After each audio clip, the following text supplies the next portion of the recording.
It's time for Wretched Radio with Todd Friel. If you would like to make your wife feel ugly without saying a word, then you've come to the right place. This is Wretched Radio from Faith It. I think Faith It, it's not quite, well, I don't know what it is, actually. It's a website. I just don't know what their particular perspective is. It's kind of all over the place.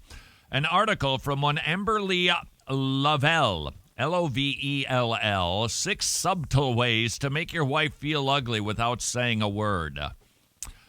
I have to confess, many of these were a bit of a surprise to me. So, sir, if you'd like to make your wife feel like that, this is just for you. Number 1, fail to compliment her efforts. That's right.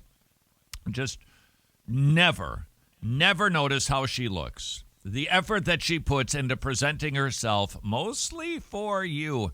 Never say anything nice about it, because she will simply interpret your silence as disapproval. Sir, may I ask you a question? When was the last time you said, honey, you look great? You look nice in that. I really like your fill in the blank. Has it been a while?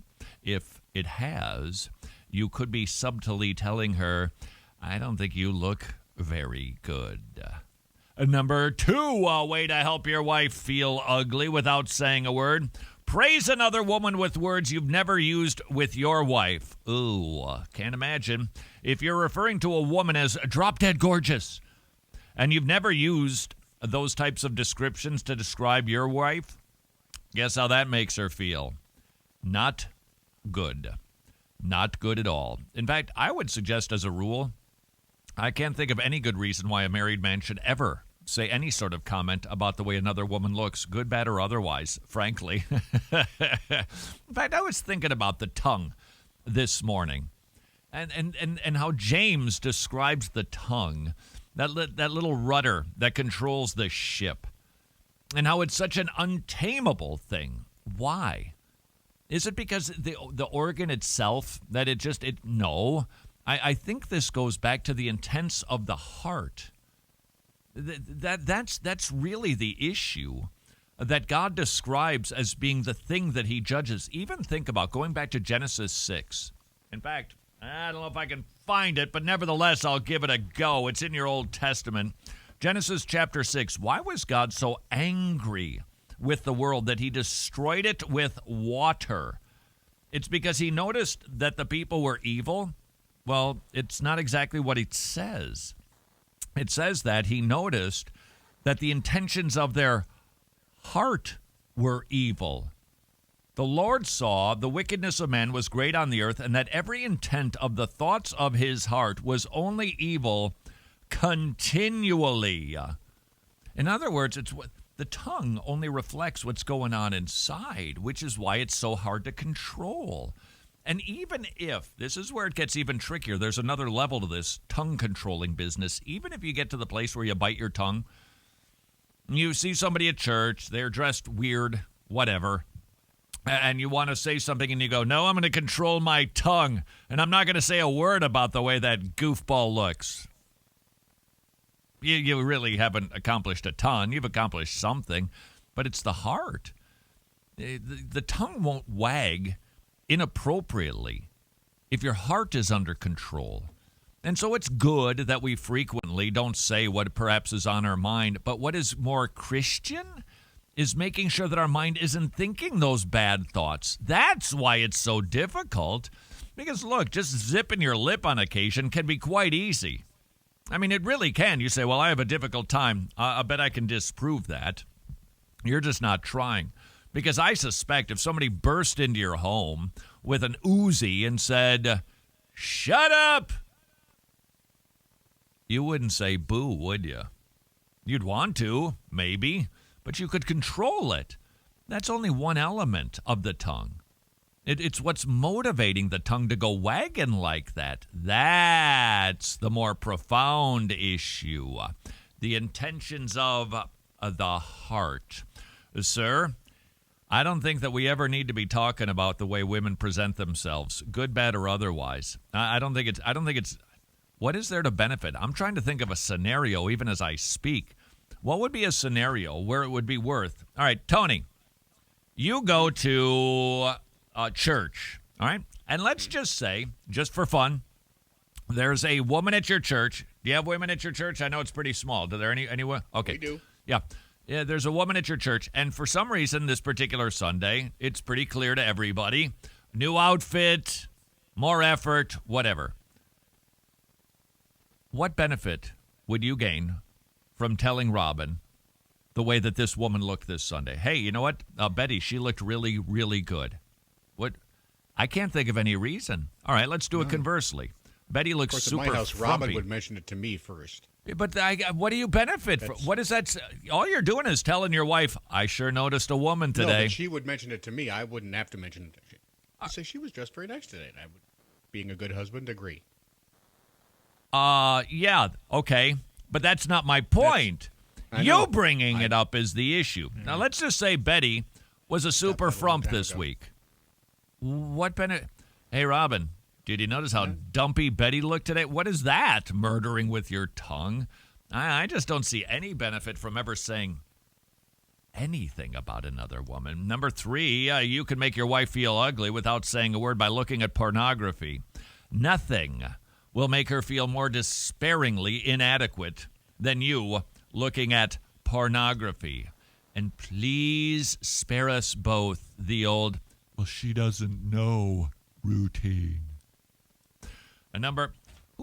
Somebody sent me, I can't remember what ministry it was. They're actually promoting that a husband and wife look at pornography together. It'll bring a little zest back into their marriage. You're kidding me. Oh, somebody sent me an email from England. They're Irish, but they sent it to me from England. There's a movie about MMA fighting inside of the church.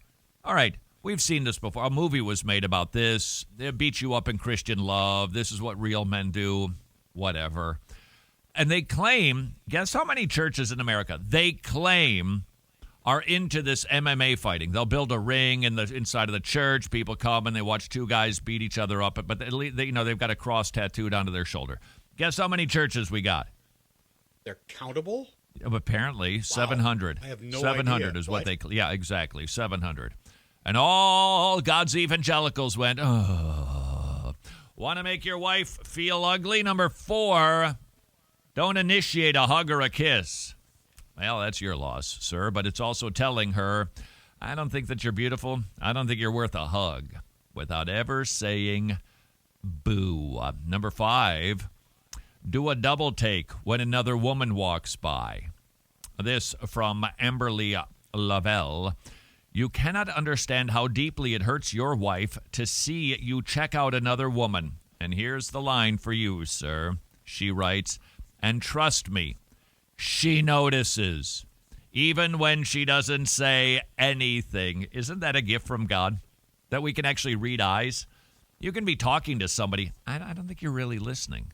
How do you know? Your eyes. I can just tell by your eye. Or when somebody's looking at you, but they're kind of looking at what's over in the corner, you can just tell that, can't you? That you can just... Why didn't God create the eye so that it could stay stationary, but just catch everything in its purview in equal measure? I think in part, I'm speculating here, I think in part it's so that you could get busted for checking out a chick, is what I'm thinking. That's a Hebrew word.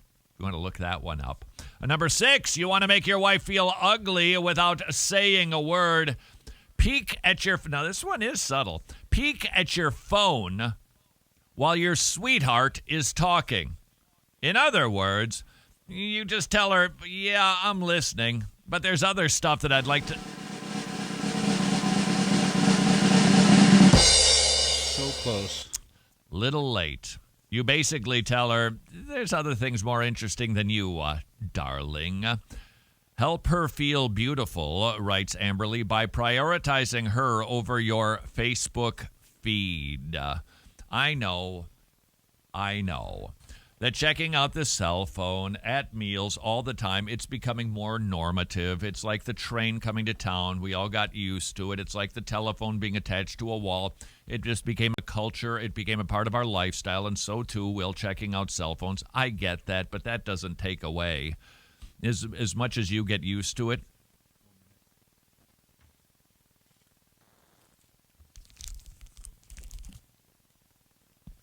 Oh. That's a good bar right there. See, and if I did that, I'd be getting yelled at right now on the very radio. It doesn't feel good, does it? All of a Say sudden, it. somebody just stops talking and do something else. Okay, it's food, but Facebook is no different. When we cut away from the conversation to go check out something else, we're telling everybody. I find this, actually, I have to tell you, though, I don't find this bar more interesting. However, oh, good. Grass-fed whey protein. I have no idea what that means, other than I sure could use a cup of water to go with it. When somebody cuts away from talking to you, you go, well, that was rude. When you do that with your wife, it also tells her she's ugly. This is Wretched Radio. Thanks for listening to the Wretched segment du jour. If you'd like more Wretched, you can listen to the most current stream for free at wretched.tv/listen, or you can become a club member and listen to our entire archive. Wretched, reaching the lost, equipping the saints, and strengthening the local church.